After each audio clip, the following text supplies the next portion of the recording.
नाशिकहून काळारामाचं दर्शन घेतलं आणि जाऊन अयोध्येला पोहोचले. असं करत करत समर्थ अफगाणिस्तान ते श्रीलंका, नीट ऐका, अफगाणिस्तान ते श्रीलंका समर्थ पायी आणि उघड्या डोळ्यांनी फिरले.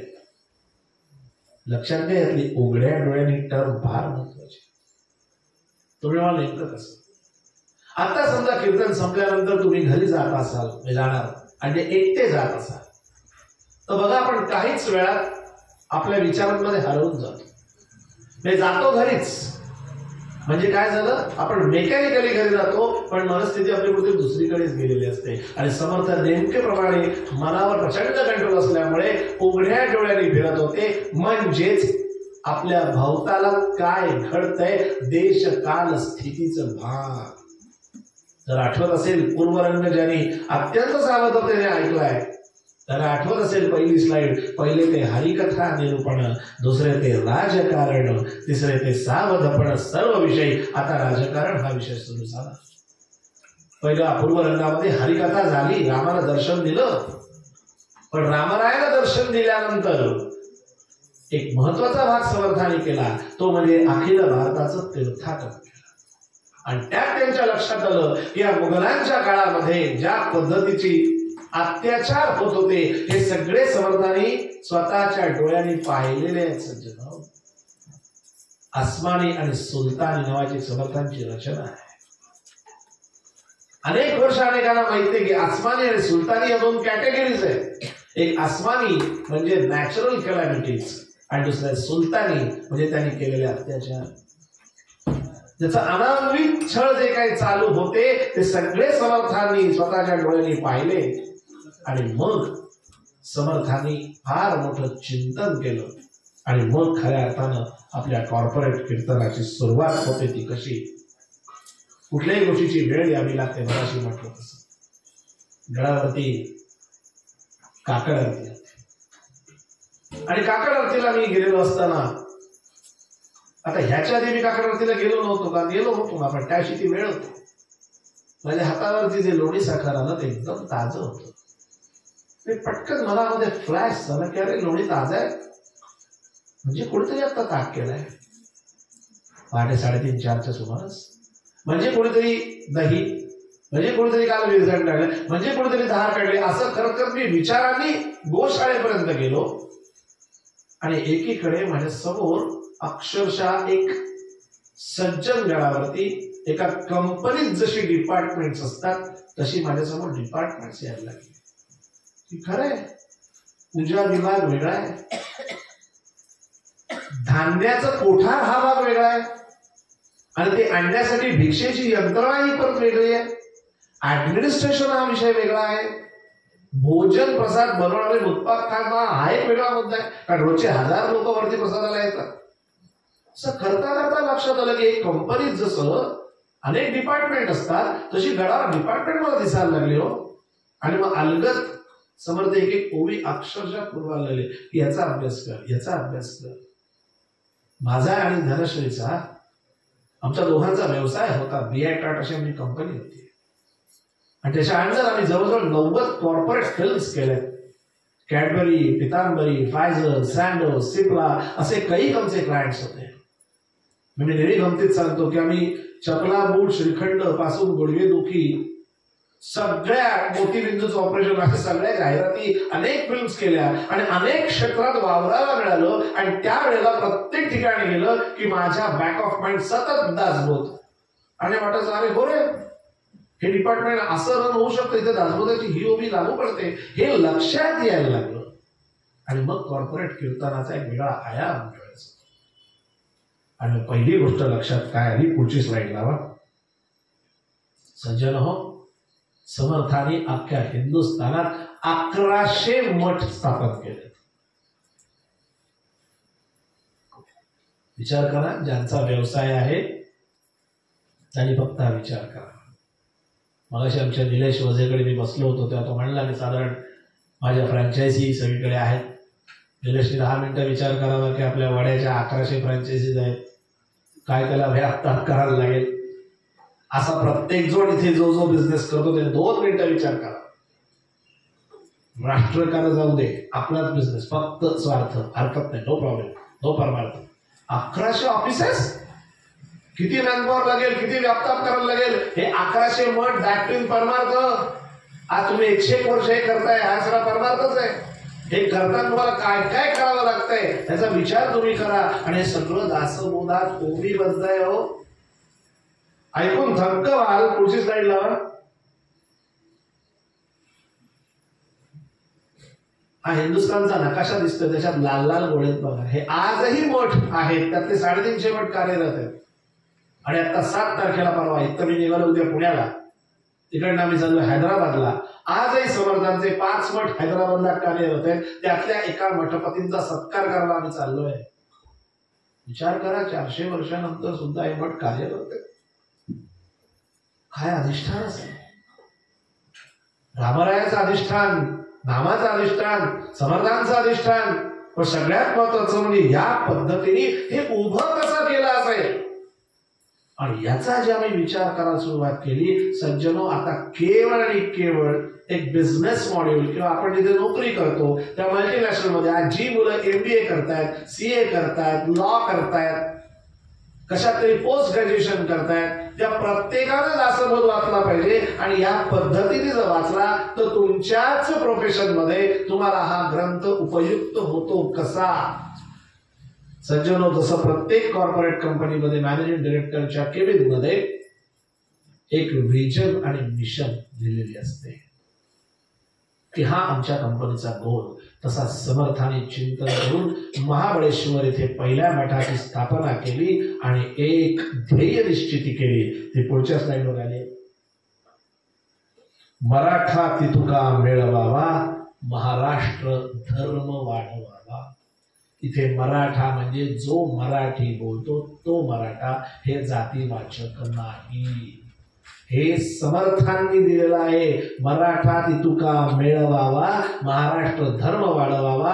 कारण अफगाणिस्तान ते श्रीलंका सगळं अवलोकन करून त्यांच्या लक्षात आलं की हा महाराष्ट्र भूमीच फक्त अशी आहे की जिथे सह्याद्रीच्या पर्वतरांगा आहेत, त्याची सवय त्या मुघलांना नाही.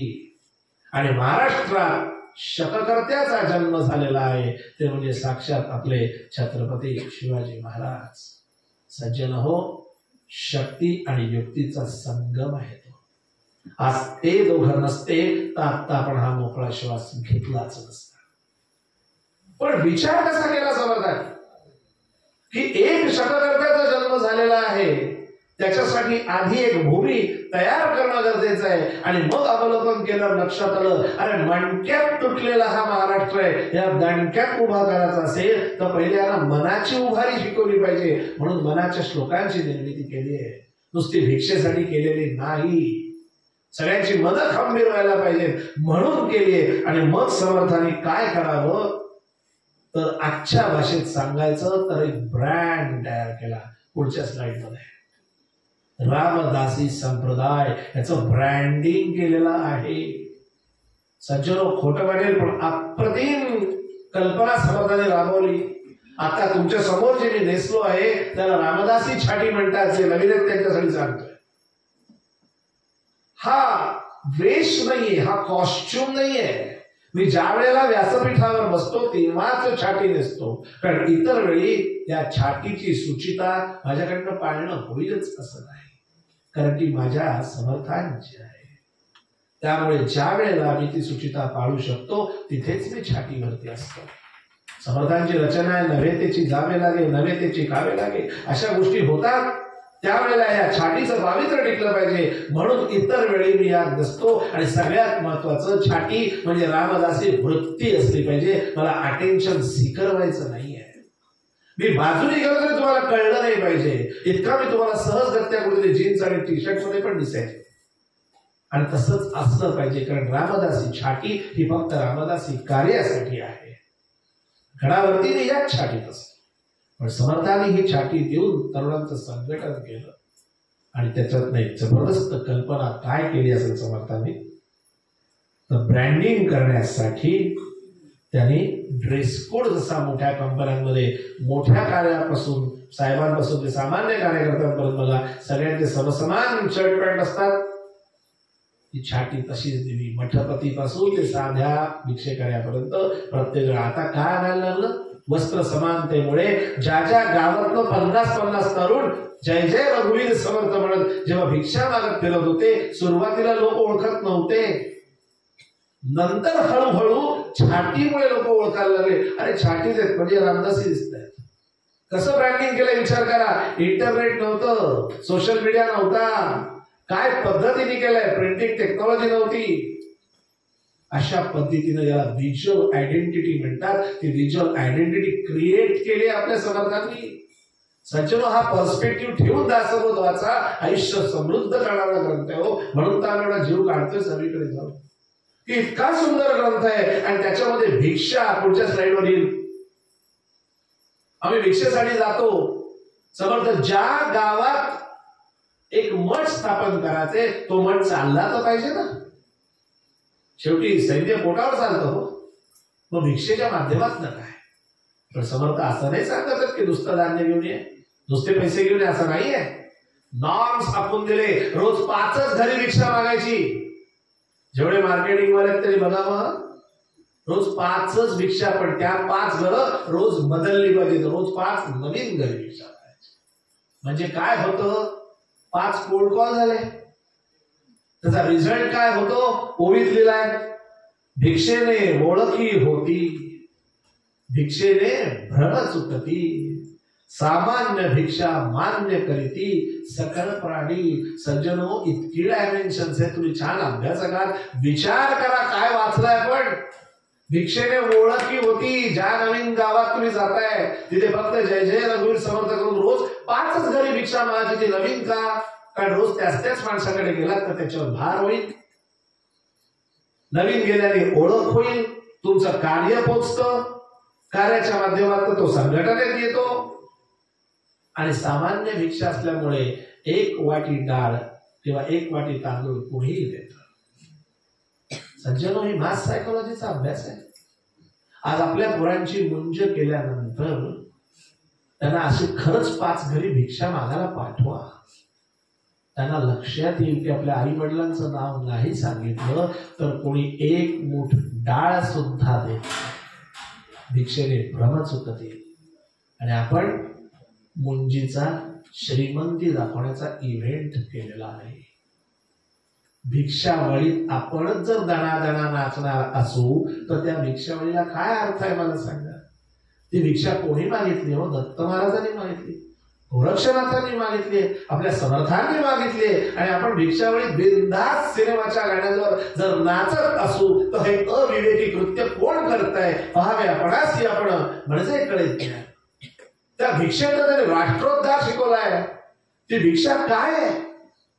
खरंच सांगतो, भिक्षेने भ्रम चुकती. आता सुद्धा तुमच्यापैकी जर कोणाला सांगितलं की इथनं दापोलीत जा आणि 5 घरी जरा डाळ आणि तांदूळ मागायला जा, आपण पटकन म्हणू कोण मी आणि डाळ तांदूळ. भयंकर इगो आणि प्रेस्टीज 2 नटदष्ट शब्द आहेत.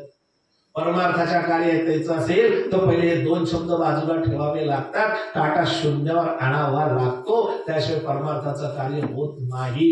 भिक्षा सॉलिड शिकवते. आम्ही इतक्या ठिकाणी भिक्षा मागायला जातो, काय काय अनुभव आहे प्रभुत्वाचा. माणसं कशी असतात, सोयीनं सगळं झालं पाहिजे. एकदा पुण्यात आमचे सिनियर रामदासी अनुभव सांगतात. पुण्यामध्ये भिक्षा होती. एका आजींनी 4थ्या मजल्यावरनं पिशवीला अशी दोरी बांधली, त्यात तांदूळ घातले आणि वरून दोरी सोडली. सगळ्यांनी बरोबर घेतला. अहो, भिक्षा खालीच घालायची असते. गुडघे हो गुडघे खूप दुखतात, उतरवत नाही हो. बरोबर आहे, या वयात गुडघे दुखणं स्वाभाविक आहे ना. नाही तर आले असते, इतके गुडघे दुखताना शक्य नाही हो. आणि बिल्डिंगला लिफ्ट नाहीये. ठीक आहे, हरकत नाही. तांदूळ घेतले, ओतणार तेवढ्यात त्या 2 सोन्याच्या पाटल्या निघाल्या. आता 2 अर्थ त्याचे. पूर्वीची लोक धान्यामध्ये सोनं ठेवत होते, आता हिने तसे ठेवलेत का पाटल्या भिक्षेत घातल्यात. कसं बघणार, रिस्क नको म्हणून आपल्या पाटल्या काढल्या आणि त्या आजींना दाखवल्या. आजी पाटल्या, अगो बाई राहिल्या का, आले आले. आता गुडघे थांबले.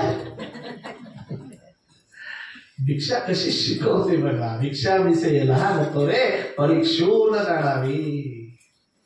सज्जनो, समाजामध्ये परमार्थाचं कार्य करताना असे उघड्या डोळ्याने फिरलं ना की अनुभव येतो. म्हणून समर्थ म्हणतात, कुग्रामे अथवा नगरे पहावी घरांची घरे, भिक्षा मिसे लहान थोरे परीक्षून सोडावी. लगेच कळतं, लांब न कळलं पाहिजे या गावात भिक्षा होईल का नाही होणार.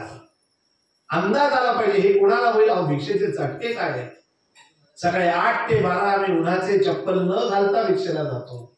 12 वाजेपर्यंत पाण्याचा घोटही घ्यायचा नाहीये. मुखात फक्त राम नाम आणि द्याल ते झोळीत घ्यायचंय. सज्जनो, एक अनुभव म्हणून का सांगतो या गोष्टी. आपल्या पोरांना कळलं पाहिजे भिक्षा काय आहे. मी दासबोधाची शिबिरं घेतो. 3 दिवस दासबोध शिकवल्यानंतर 3ऱ्या दिवशी आम्ही झोळी फिरवतो. जे काही तुम्ही शिकलात, तुम्हाला जे वाटतं त्यात ते अर्पण करा. चांगल्या चांगल्या घरातली लोक 3 दिवस दासबोध शिकल्यानंतर अखंड 10 रुपये 20 रुपये त्या झोळीत घालतात. तेव्हा आमच्यातले एक जण म्हणले, काय अहो समीरजी. म्हणलं का. अहो 3 दिवस दासबोध शिकवून त्यांनी 10 रुपये घातले, तुम्ही काही बोलला नाही. म्हटलं आम्हाला काही बोलायचा अधिकार नाही. म्हटलं का. म्हटलं आमच्या समर्थांचा किस्सा तुम्हाला सांगतो, मग तुम्ही गप्प बसाल. समर्थ ज्या वेळेला भिक्षेला जायचे, एका बाईच्या दारासमोर उभे राहिले आणि म्हणले, श्रीराम जय राम जय जय राम. ती बाई चिडली. अरे गोसावड्या काय अक्कल आहे का. सकाळी सकाळी माझ्या दारातून रामाचे श्रीराम जय राम जेव्हा कसं म्हणतोस. समर्थ म्हणले, माई काय चुकलं बाई तुझ्या दारात. रामाचं नाम घेतलं. तिच्या दृष्टीने शेवटचं जे राम नाम तेव्हाच घ्यायचं. काय सकाळी सकाळी घेते लवकर माझ्या घरासमोर बोलतोस. समर्थ हसले. दुसऱ्या दिवशी परत तिच्या घरी गेले. पुन्हा चिडली ती. आज परत उद्या येशील याद राख. 3ऱ्या दिवशी परत समर्थ तिच्याकडे. ती आलाच तू वैतागली आणि तिने समर्थाला पोतेला फेकून मारला. समर्थाने पोतेला घेतलं आणि तुझी भिक्षा प्राप्त झाली. जय जय रघुवीर समर्थ असं म्हणून समर्थ हसत निघाले. शिष्य कळवळले, हो समर्थांना बाई पोतेला फेकून मारते, आपले सद्गुरू काहीच कसं बोलत नाही. पण कोण बोलणार. समर्थ तसेच गेले. छान ते फडकं पोतेलं नदीमध्ये बुचकळलं, स्वच्छ केलं आणि दगडावरती असं वाळत घातलं आणि हसत होते. शिष्याने विचारलं, समर्थ काय प्रकार आहे. त्या बाईने तुम्हाला चक्क पोतेला फेकून मारलं, तुम्ही पण ते वाळत घालता आणि हसताय. ते म्हटले, अरे वेड्या, माझी काळजी रामाला आहे. म्हणजे का. मी काल रामाला म्हटलं, रामा उद्या सकाळी काकडा करायचा आहे रे, माझ्याकडे फडकं नाहीये. बघ माझ्या रामाने माझ्या काकडाची फडकं पाठवली. पर्स्पेक्टिव्ह. तो काय घालतोय त्याच्यात त्याचं दिसलं. हो तो तुझं काम करणार, बाकी राम करता, विषय संपला. माझं चित्त त्या झोळीत नसता मामा. माझं चित्त मी दासबोध काय शिकवतोय माझ्या सद्गुरूचा, एवढाच माझा अजेंडा आहे. बाकी माझी काळजी घ्यायला समर्थ आहे. मला कोणाकडे त्याची काही गरज नाही. पण हे कधी कळलं, जेव्हा परमार्थाच्या कार्यात उतरलो तेव्हा कळलो. तोपर्यंत या गोष्टीचं ज्ञान नव्हतं. असे संघटने पोरं तयार केलेत समर्थांनी. पुढची स्लाइड लावा. आता फक्त मी तुम्हाला ग्लिम्सेस दाखवतो, कारण वेळ किती हे मला लक्षात आलंय. पण टाइम मॅनेजमेंट 10ला सुरू झालं असतं तर प्रश्न नव्हता. काय म्हणतात बघा समर्थ टाइम मॅनेजमेंट वर. ऐक सदैवपणाचे लक्षण, रिकामा जाऊ नेदी एक क्षण. किती मायक्रो मॅनेजमेंट आहे टाइम मॅनेजमेंट. सदैवपण म्हणजे भाग्याचं लक्षण. समर्थ म्हणतात, तुला जर भाग्यवान व्हायचं असेल तर एक क्षण सुद्धा आयुष्याचा फुकट घालू नको. याचं कारण पुढच्या क्षणी काय होणार आहे कुणाला माहिती. हो मनाच्या श्लोकात समर्थ म्हणतात नाही का, मरे एक त्याचा दुजा शोक वाहे, अकस्मात तोही. काय पाठांतर आहे सगळ्यांचं. पण असं होतं की नाही, आपण एखाद्याला आयसीयूत बघायला जावं, खाली आल्यानंतर काही खरं वाटत नाही, वाटत नाही. नंतर तो महिन्यावर आणि घरी आला, तो बघायला गेला, तोच गेला. असं बेभरोशा आयुष्य आहे. मरे एकत्र असा दुजा शोक आहे, अकस्मात तोच पुढे जाईल. जर तुम्हाला माहित नाही पुढच्या क्षणी काय होणार आहे, तर आहे तो क्षण प्रेझेंट जगून घ्या. हे छान बघा, आपण कसे अझम्पशन्स वर जगतो ना. समर्थ म्हणतात शतवर्ष आयुष्य नाही मिळे, असे बघा 100 वर्षाचं आयुष्य आहे. मग आपल्याला ऐकायला आवडणारा आकडा कुठला? एक साधारण 80 पर्यंत मी चालेल. आपल्याला 80 ऐकायला बरं वाटतं, त्याला गॅरंटी कशाच नाही ना, पण तरी 80 अजम्पशन. मग आपले मध्यमवर्गीय कॅल्क्युलेशन साधारण 60 पर्यंत मी एवढा फंड बाजूला काढीन. झाल्या पहिले काय करीन? Europe trip. अगदी ठरलेलं. तोपर्यंत एक मुलगा अमेरिकेत असतो, मुलगी असेल तर तिकडे ते दुसरीकडे असते. आता घरात नवीन वाद सुरू. पहिल्या बाळाला पुढे जायचं, तिच्या आईने का ह्याच्या आईने. कसं बघा, अजून दासबोधाकडे वेळ नाही. दासबोध वाचायला कुठे वेळ आहे, हे असं होतं. मला सांगायचा मुद्दा, हे सगळं करताना जो मेन मुद्दा आहे तो आपला बघायचाच राहून गेलाय. ज्याने खऱ्या अर्थाने सदैवपणाचं लक्ष देणारे, भाग्याचं लक्ष देणारे, तो ग्रंथ आम्ही 60-70 उलटली तरी हाती आलेला नाही. आणि समर्थ हे तरुणांना सांगतायत की वेळच्या वेळी हे करा. म्हणून दासबोधात समर्थाने सांगितलं तसं संप्रदायाची 20 लक्षणं होती. जो संप्रदायात यायचा त्याला समर्थ पहिले काय सांगायचे? प्रथम ते लिहिणे, दुसरे ते वाचणे, तिसरे ते सांगणे अर्थांतर. म्हणजे काय व्हायचं? प्रत्येक जण दासबोध लिहायचा. प्रिंटिंग टेक्नॉलॉजी नव्हती, त्यामुळे कॉपीज ऑटोमॅटिक तयार व्हायच्या. आणि लिहिता लिहिता त्या तरुणाच्या मनावर नकळत छान संस्कार होत होते. सज्जनो, अशा पद्धतीने टीम बिल्डिंग केलंय. आता पुढची स्लाइड बघा. Allocation of work. कुणाला कुठलं काम द्यायचं, त्या टीम लीडरने काय करायचं? मठ काढला, तो मठपती झाला. त्या टीम लीडरनं काय करायचं? लोक बहुत शोधावे, त्यांचे अधिकार जाणावे. संस्थेत नवीन नवीन मंडळी मेंबर करून घ्या. आल्यानंतर त्यांचा अधिकार जाणावा. म्हणजे त्याला काय येत आहे, तो नक्की कशात एक्सपर्ट आहे, हे लीडरनी तपासून पाहिजे. लोक बहुत शोधावे, त्यांचे अधिकार जाणावे, जाण जाणोनी धरावे जवळी दुरी. त्याचं जजमेंट घेऊन लक्षात घ्या, याला कितपत जवळ करायचा, याला किती लाभ ठेवायचा, हे लीडरना जजमेंट घ्यायचे. सज्जनो, ही दासबोधातली ओबी आहे, मॅनेजमेंटच्या लोकांसाठी सांगतोय. आज तुम्ही सुद्धा एक संस्था चालवताय. ही संस्था चालवताना या ओव्या तुम्हाला इम्प्लिमेंट करण्यासारख्या आहेत. पण वरती काय सांगतायत? कुणाला कुठलं काम द्या? अधिकार पाहोनी कार्य सांगणे, साक्षेप पाहोनी विश्वास धरणे. परंतु आपला मगज राखणे काय? मी याला काम सांगितलं होतं, त्याने नाही केलं त्याला मी काय करू, अशी उत्तरं देऊन चालत नाही. समर्थ काय म्हणतात? त्याला पहिले ते काम झेपणारे केले, याचं जजमेंट तुम्ही घ्या. अधिकार पाहोनी कार्य सांगणे, पण त्याला काम दिलंच ना, मग साक्षेप पाहोनी विश्वास धरणे. त्याच्या कामाची पद्धत, त्याची दिशा ही ऑब्झर्व करा आणि जजमेंट घ्या, होऊ शकेल की नाही. आणि कदाचित तो चुकू शकेल, म्हणून प्लॅन बी रेडी ठेवा. आपला मगज राखणे काहीतरी. अशा खूप आहेत. माझ्या समर्थांच्या नेटवर्क या कार्यक्रमामध्ये चुका हवे, त्याच्यासाठी त्या टाईपचाच सगळा अख्खा तो भाग असतो. पण हे दासबोध आहे, हे आपल्या तरुणांनी वाचणं गरजेचं आहे. हे सगळं मॅनेजमेंटच्या पुस्तकामध्ये आरामात मराठीमध्ये हे आहे, ते आपण इंग्लिशमध्ये वाचतो. आणि समर्थाने करून दाखवलंय. म्हणजे पुढे बघा, पुढची स्लाइड लावलं. संवाद कौशल्य. कुठलंही काम उभं राहतं, त्या लीडरकडे कम्युनिकेशन स्किल पाहिजे ना. मुळात कुठे बोलायचं, किती बोलायचं आणि कसं बोलायचं. सज्जनो, कम्युनिकेशन अभ्यासाने प्रगटावे, नाहीतर झाकोने असावे.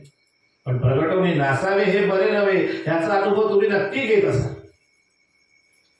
समर्थाने दासबोधात म्हटलंय, कठीण शब्दे वाईट वाटते, हे तो प्रत्ययास येते, तरी मग वाईट बोलावे ते काय निमित्ते.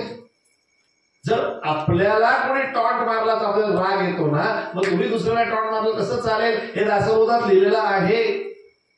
आणि सगळ्यात गमतीचा भाग म्हणजे कम्युनिकेशन म्हणजे काय, तर ह्या हृदयीचे त्या हृदयी. अनेक निवेदक हे वाक्य वापरतात. खऱ्या अर्थाने कम्युनिकेशन म्हणजे आपला जो सहकारी आहे त्याला त्याच्या मनातलं आपल्याशी बोलावंसं वाटलं पाहिजे, असा आपला ॲटिट्यूड असला पाहिजे. आता तुम्ही ते काही जण बऱ्याच दिवसांनी एकमेकांना नेहमी भेटला असाल. पहिला प्रश्न, काय रे कसा आहेस? मस्त. इतका सर्व आनंदी आनंद आहे, तर मग दुःख नक्की कुठे आहे? कारण कोणी आपल्या मनातलं खरं सांगत नाही. कारण आपण त्या प्रत्येकाला सांगताना ही भीती असते की आता जर मी याला माझ्या मनातलं सांगितलं आणि उद्या वरची पाखाडीमध्ये त्याची हँडीला वाटली तर. म्हणून कोणीच कोणाला खरं सांगत नाही. आणि मग ते न सांगण्याचा परिणाम डायबिटीस होतो, गुडघे दुखतात, माना दुखतात. कारण मनातल्या मनात आपण कुडतो ना, जे बोलायचं ते बोललोच नाही, भलतच काहीतरी सांगत बसतो. पण मूळ मुद्दा तुम्हीच कोणाचं ऐकत नाही, तर तुमचं कोण ऐकत सांगा बरं. सज्जनो, टोनिंगला फार महत्व आहे. जर आजूबाजूच्या घरात शांतपणे विचारलं, काय रे काय कसं म्हणतोयस, कसं चाललंय तुझं, तोही चांगल्या भाषेत उत्तर देईल ना. पण आपलं टोनिंग काय कसं चाललंय हा जर टोन असेल तो कसा सांगेल सांगा बरं. याला ह्या हृदय त्या हृदय नाही म्हणत, याला भोचकपणा असं म्हणतात. हे कम्युनिकेशन असं पाहिजे.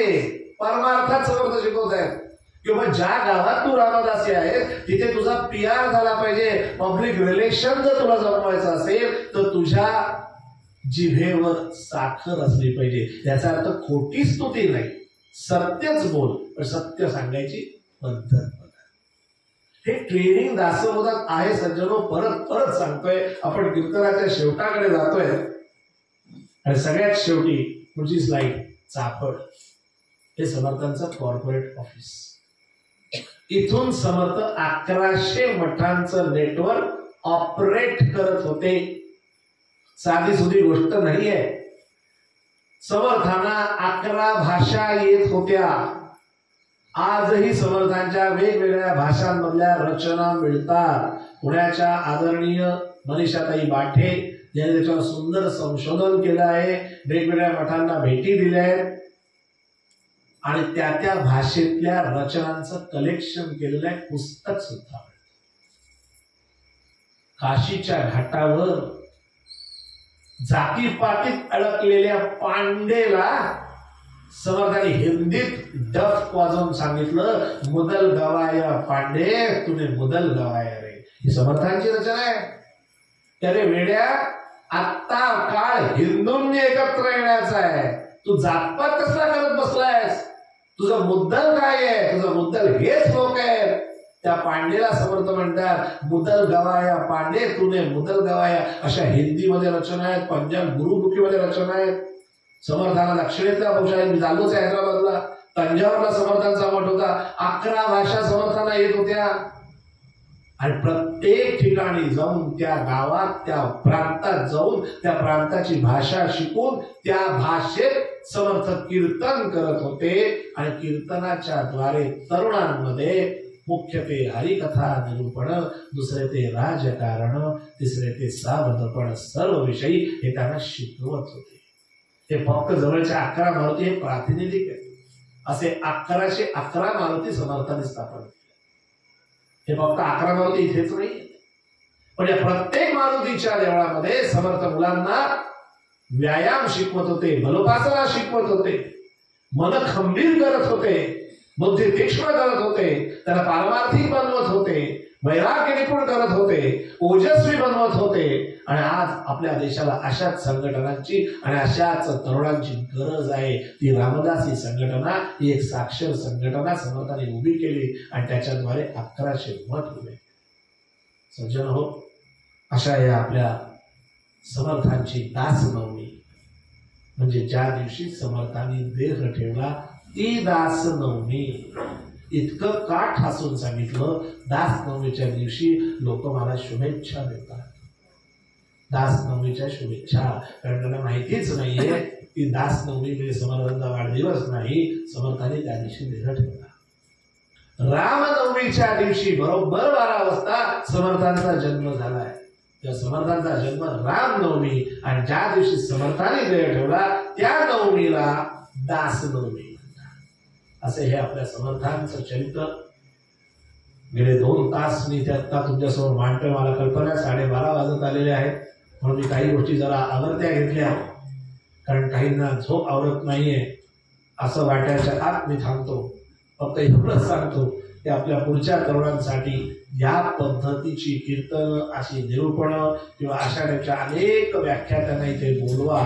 त्यांना आपल्या सगळ्या संतांची चरित्र या पद्धतीने सांगण्याची गरज आहे आणि आपल्याच हातात पुढच्या पिढीचं उज्ज्वल भविष्य आहे. त्यासाठी आम्ही हे पूर्ण वेळ कार्य करतो. तुमच्यासारख्यांचा पाठिंबा आणि अभिप्रेत आहे आम्हाला. पुन्हा एकदा तुम्हा सगळ्यांचे मी मनापासून आभार मानतो आणि समर्थांची कल्याणकारी रामराया ही प्रार्थना मी म्हणतो. माझी सगळ्यांना नम्र विनंती आहे की प्रार्थना संपेपर्यंत कोणी जागचे उठू नका. त्याचं कारण आहे ही प्रार्थना म्हणजे समर्थांना मानवंदना आहे.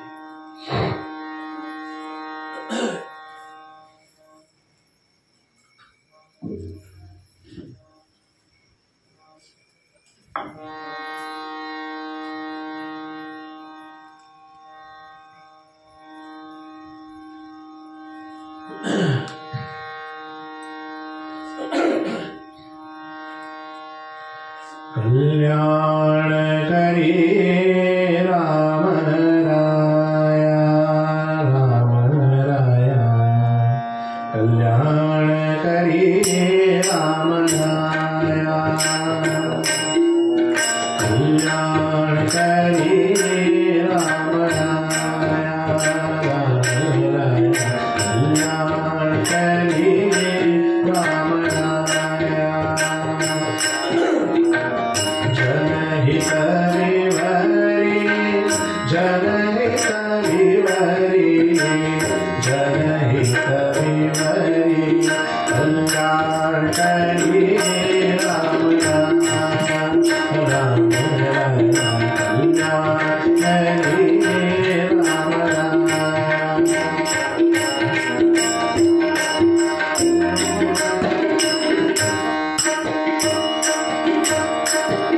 तळमळ तळमळ होतची आरे, होतची आरे, हे जग हाती धरी दयाळा, हे जग हाती धरी दयाळा, करी राम राया, राम राया, करी राम राया.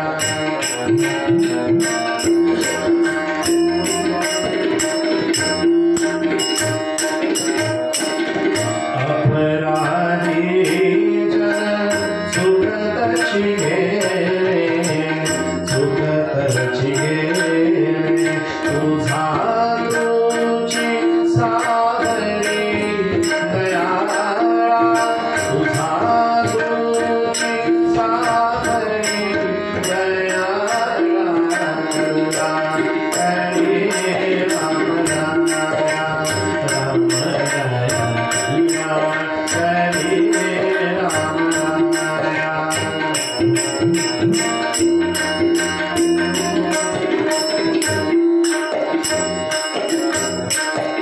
कठीण जावरी, कठीण आहे, कठीण झाले, कठीण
धन्यवाद.